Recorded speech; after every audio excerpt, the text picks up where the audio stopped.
The Health Department has once again called a meeting with the families of 21 patrons who died at Enyobeni Tavern in East London.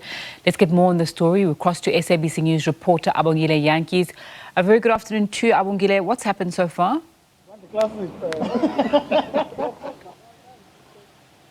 To Nzinga and to the viewers at home. Well, we're about to be briefed by the Health Department with regards to the results of the Enyobeni tragedy. It's been a long wait.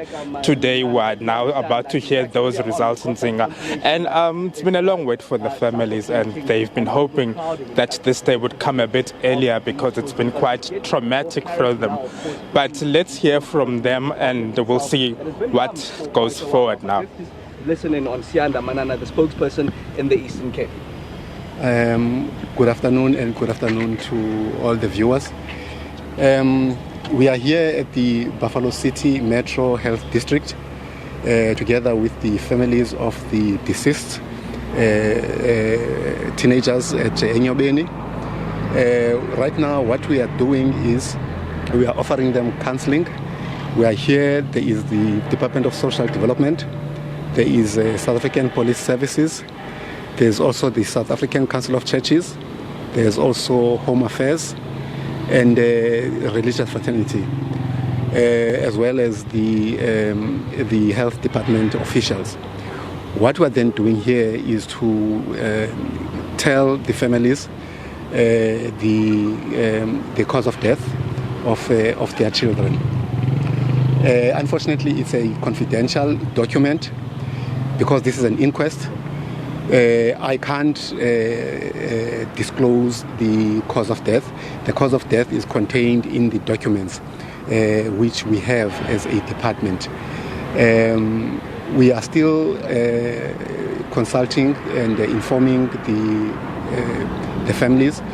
I think we are halfway through the process, but we felt that it becomes important that we inform the public where we are right now. So that is really where we are at this point in time.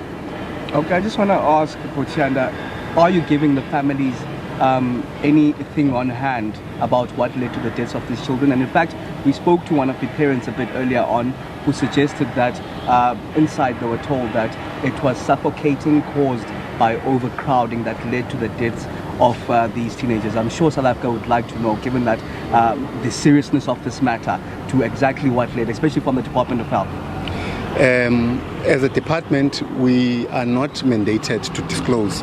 Remember, there are issues between, a patient and a doctor, and in this instance, it also becomes important that you do respect the right of a person, even if that person has passed on, or is deceased.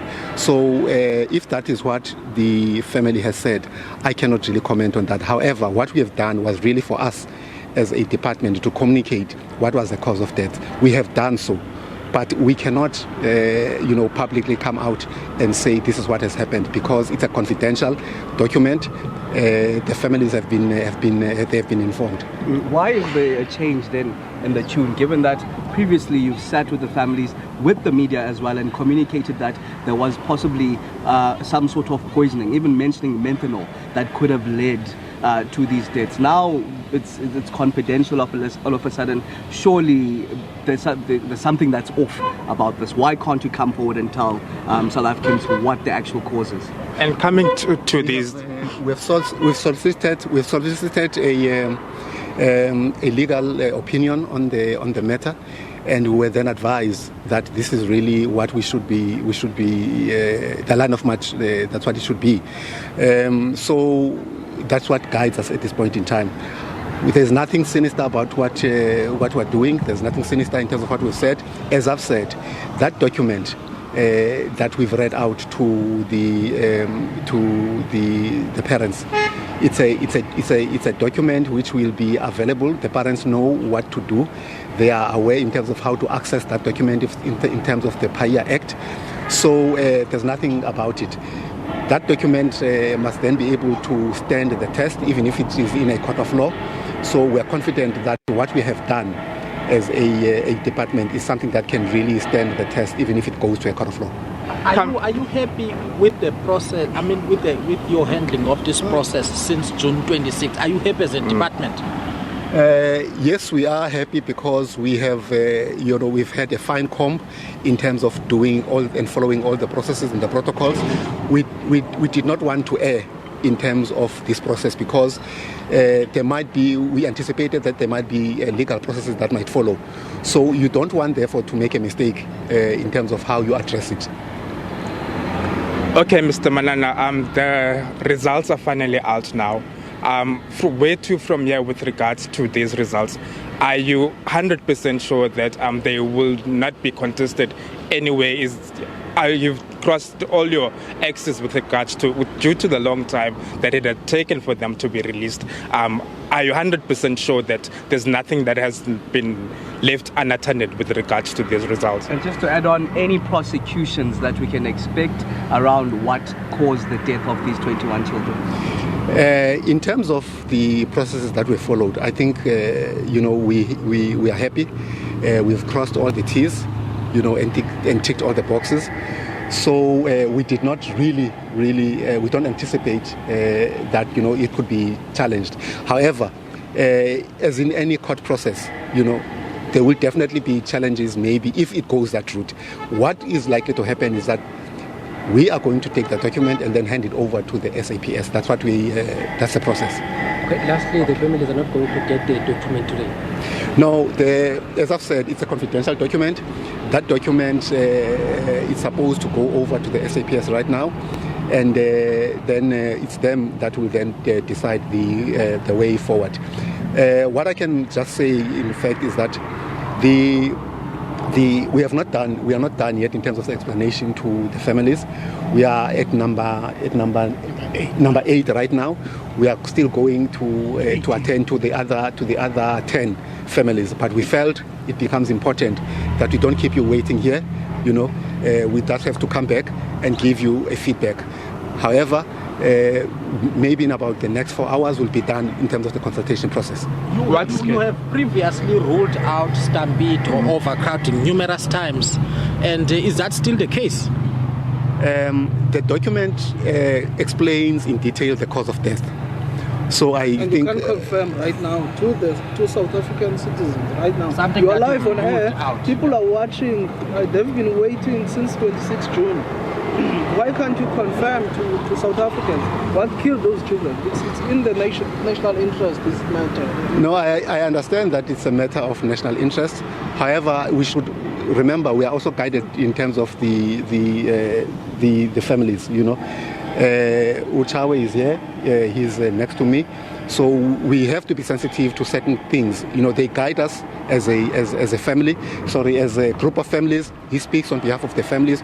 So I cannot cross that line, that we have, that has been drawn. What's the role of Home Affairs in this matter, Mr. Madan? The role of Home Affairs is really to look at the question of the death certificate and so on.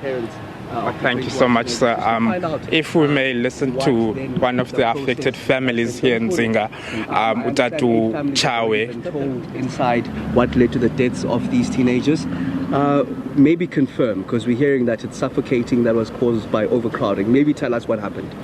As for now, personally, I cannot confirm, as I am one of the parents who are still in the queue, waiting to go in to find out, because we are going in one by one to be told what actually happened there. But what can I also tell you is that I will convey the message from the families inside there. They've asked me to ask the media not to go anywhere, so that when everything is finished there, they will come out and address the media as to what transpired in that place. Let's just stay as far by the process that have happened so far. Are you happy with everything? Well, for now, we're still going in, but we're going according to what we've agreed on, to say that each and every family will be called one by one and be told what exactly transpired or what exactly happened to their children. So that is what is happening now. But the parents, they say they will come out and they will address the media to tell the media exactly what they've been told inside there. This day has finally came, Tatu Ngandana, and you've been waiting for quite a long period of time. You've been blaming government that it's dragging its feet in telling you about these results. You've been telling the Premier of the province, you've highlighted that some of the things that he did with regards to this tragedy are not okay, but this day has finally came. By the time you go to sleep tonight, you would have known the results of what happened to your son, who was a matric pupil, who you told us that he was preparing for his matric farewell. So when you go to sleep today, you would have known the results of your son. So how does this make you feel? Well, when I will go and sleep today, I will know the results of what happened to my son. Hopefully, I will sleep well. But if there's anything other than that, if there's anything that doesn't make me feel happy, or what can I say about it, then we will convey as the parents, and then we will look where do we go from here.